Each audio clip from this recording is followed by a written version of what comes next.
Qon bosimini doimiy baland yurishini yurakka qanday salbiy ta'sirlari bor? Assalomu alaykum barchaga. Men oliy toifali yurak jarrohi, tibbiyot fanlari nomzodi Ilhomov Oybek Erkinovichman.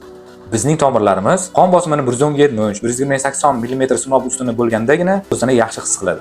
Yuqori qon bosimi tomirlarga doimiy zarba beradi va qon tomirining ichki devorlarini shikastlanishiga olib keladi. Shikastlangan tomirlarda esa glyukozamin glikanlar o'rniga xolesterinlar o'tirishni boshlaydi va immunitet hujayralarini o'tirishni boshlaydi. Natijada yurak tomirlarining ichidan torayib borishi kuzatiladi. Yurak tomirlarining torayishi, ya'ni yurak ishemiyasi, stenokardiya kabi belgilar bilan boshlanib, og'ir asoratlarga olib kelishi mumkin. Bu asoratlarning davolash usulining yagona yo'li xirurgik davodir. Bu masalan yurak tomirlarini stentlash yoki oyoqdan tomir olib yurak yugurgan operatsiya, aorta koronar shuntlash operatsiyasi hisoblanadi.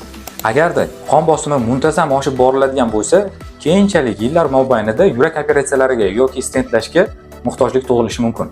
Eng yaxshisi shuki, qon bosimini vaqtida nazorat qiling va dori-darmonlar bilan uni davolang.